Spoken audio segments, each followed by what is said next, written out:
This is the Khumbu ice fall, one of the most dangerous pieces of ice in the world. To climb Mount Everest, the climbers have to work their way through these massive crevasses and the shifting ice. They take the proper safety precautions, but people still die here. Now, most of us won't find ourselves in a position like that, but for many of us, a small piece of ice like this could end up becoming the most dangerous piece of ice in the world to you if you're not careful. Here's what I mean.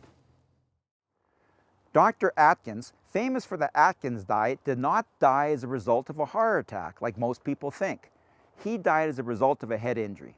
Here's what happened. He was walking along the sidewalk in New York City. The day before, there was a spring snowstorm. As he was walking, he stepped on a patch of ice, his feet shot out from under him, and he ended up striking his head on the concrete. He went into a coma and died several days later. A lot of people die every year after striking their head on the concrete after they slipped on the ice. But it's not only head injuries. There's dislocated hips, dislocated shoulders, broken ankles. These are all common injuries as a result of someone slipping on the ice. I know when I worked as a paramedic, we were always a lot busier in icy conditions than we normally would have been.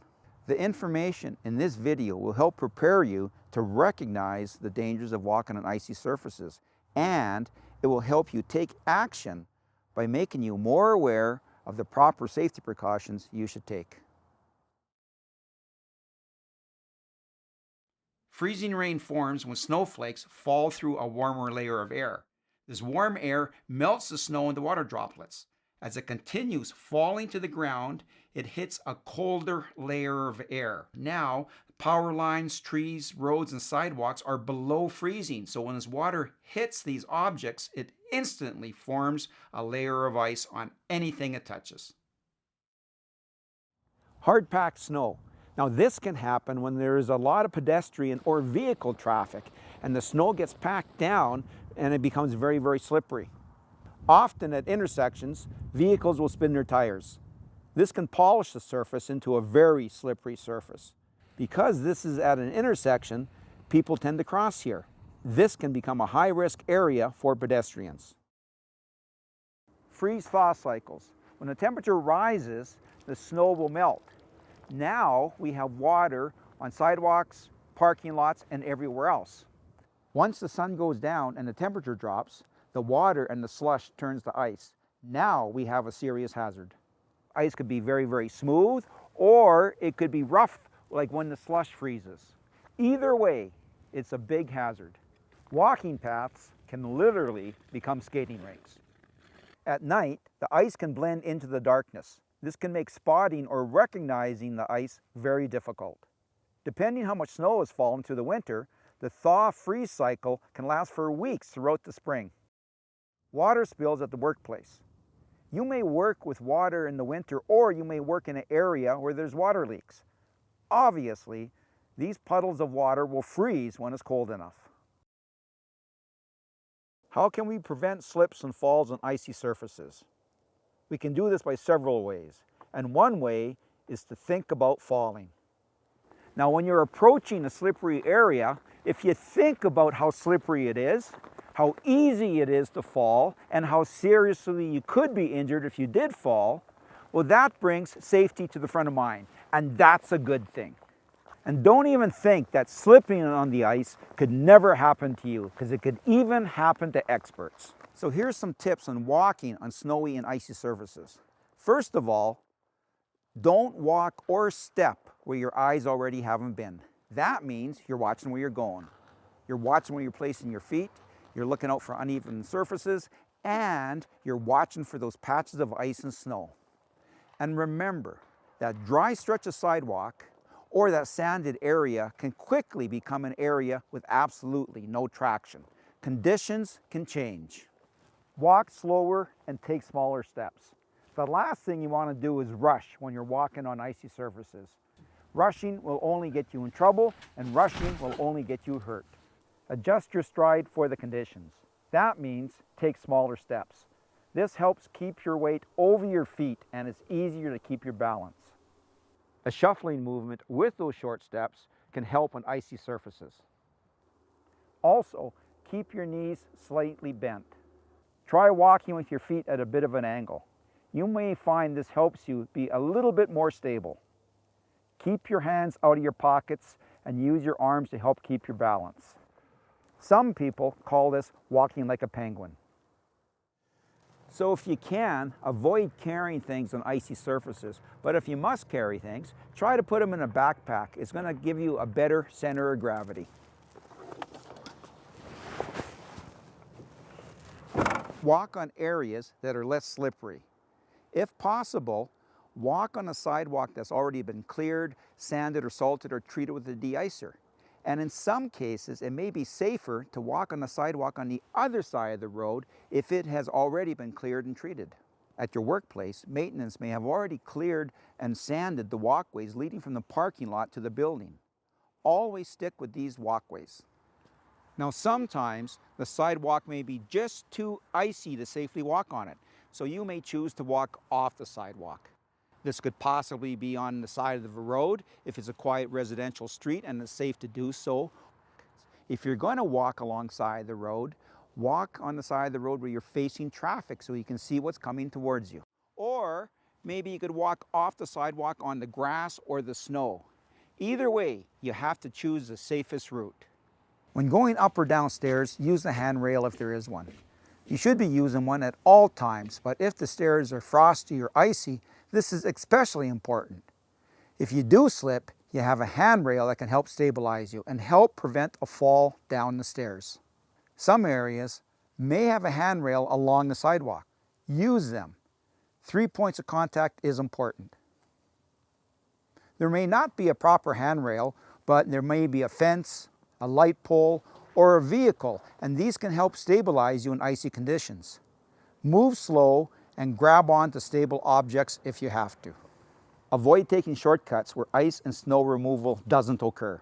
We're creatures of habit, and most of the time we'll take a route that we're familiar with, even if it poses extra danger.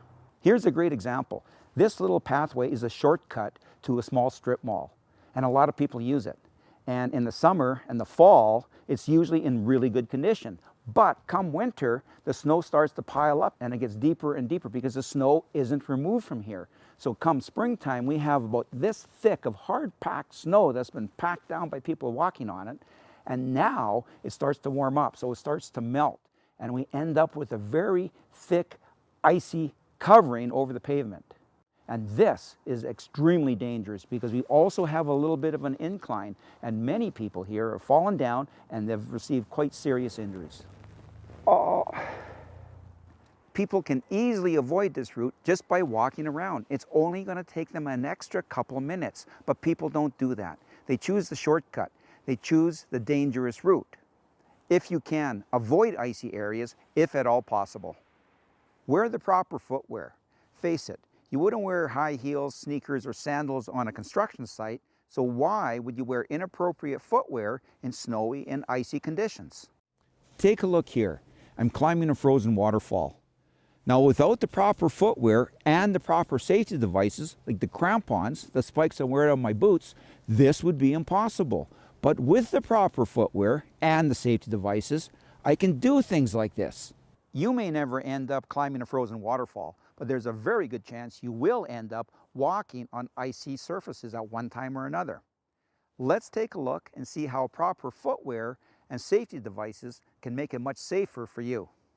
Wearing the proper footwear for icy conditions can make a huge difference. For example, wearing like a dress shoe with a smooth leather sole is totally useless when it comes to walking in icy surfaces. But wearing a light hiking shoe with good rubber soles with tread can make it much safer. But remember, if you're walking on pure ice, it's going to be extremely slippery.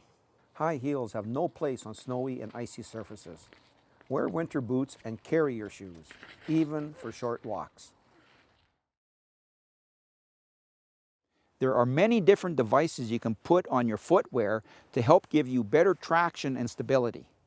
If you are going to be walking on icy surfaces, these devices can help you stay on your feet instead of other parts of your body. Choose the model that'll best suit your needs. But remember, Before entering a building or your vehicle, take them off because they're not designed to be used indoors or while driving. Hiking poles can give you a lot more stability when walking on icy surfaces. One way a lot of people get hurt every year is getting in and out of their vehicle in icy conditions. Because what you're doing is you're putting yourself in a very vulnerable position. You're going to end up standing on one leg on a patch of ice. Now, I've seen injuries range from pulled backs, pulled muscles, to people actually slipping, falling, becoming paralyzed, to people smashing their face on the inside of the vehicle. So what we want to do is, first of all, put ourselves in a safety mindset, realizing this is potentially dangerous. Slow down, take your time, and try to use 3 points of contact. So what I'm going to do is I'm going to open the door. I'm going to grab onto the door. I'm going to grab onto the vehicle. I want to use a stable part of the vehicle. You may feel like you want to use your steering wheel.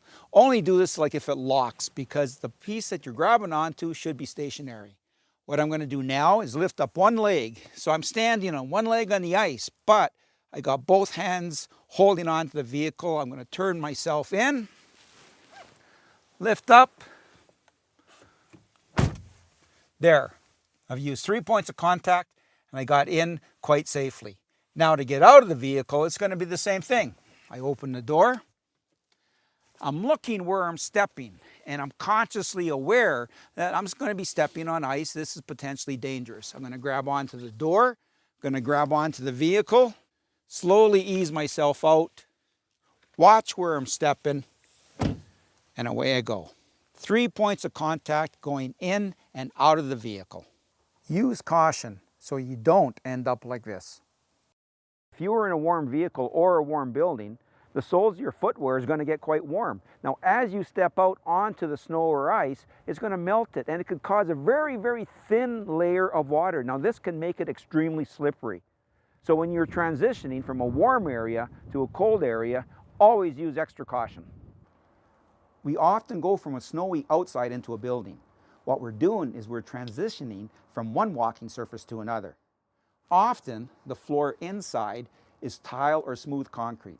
Combine this with even a small amount of water and you have a very slippery situation. So, before entering, take the time to knock the snow off your shoes. If there's a mat inside, take advantage of it. Wipe your feet again. Try to get the soles of your footwear as dry as possible. And if there's a wet floor sign, pay attention to it, because it's there for a reason. This isn't only a good safety practice, it's a good business practice, because it's going to protect you, your employees, and your customers. It's not only sidewalks. Any area you walk on can be icy. Stairs and decks are good examples of surfaces that can become slippery because of frost and ice. So here's a few quick points to remember. A light dusting of snow can hide danger. After a light snowfall, things can look beautiful. Remember though, a light dusting of snow can hide an icy patch, and it won't take much to end up in an embarrassing, painful, and possibly fatal situation. Avoid walking on snowbanks. It's easy to slip and trip, and if you do fall, you could end up rolling right into oncoming traffic. Chances are you will find yourself walking on icy surfaces one time or another. So let's review some of the key points that we watched in this video. Think about falling and the injuries that can result if you do fall. Use caution while walking at all times. Suspect that you may be walking on ice. Take extra safety precautions. Slow down and take shorter steps. Wear the proper footwear. Use caution when getting in and out of your vehicle. Be careful when you're transitioning from one walking surface to another. And use safety devices. But most of all, develop the safety mindset and think about your safety at all times. And always think and be safe.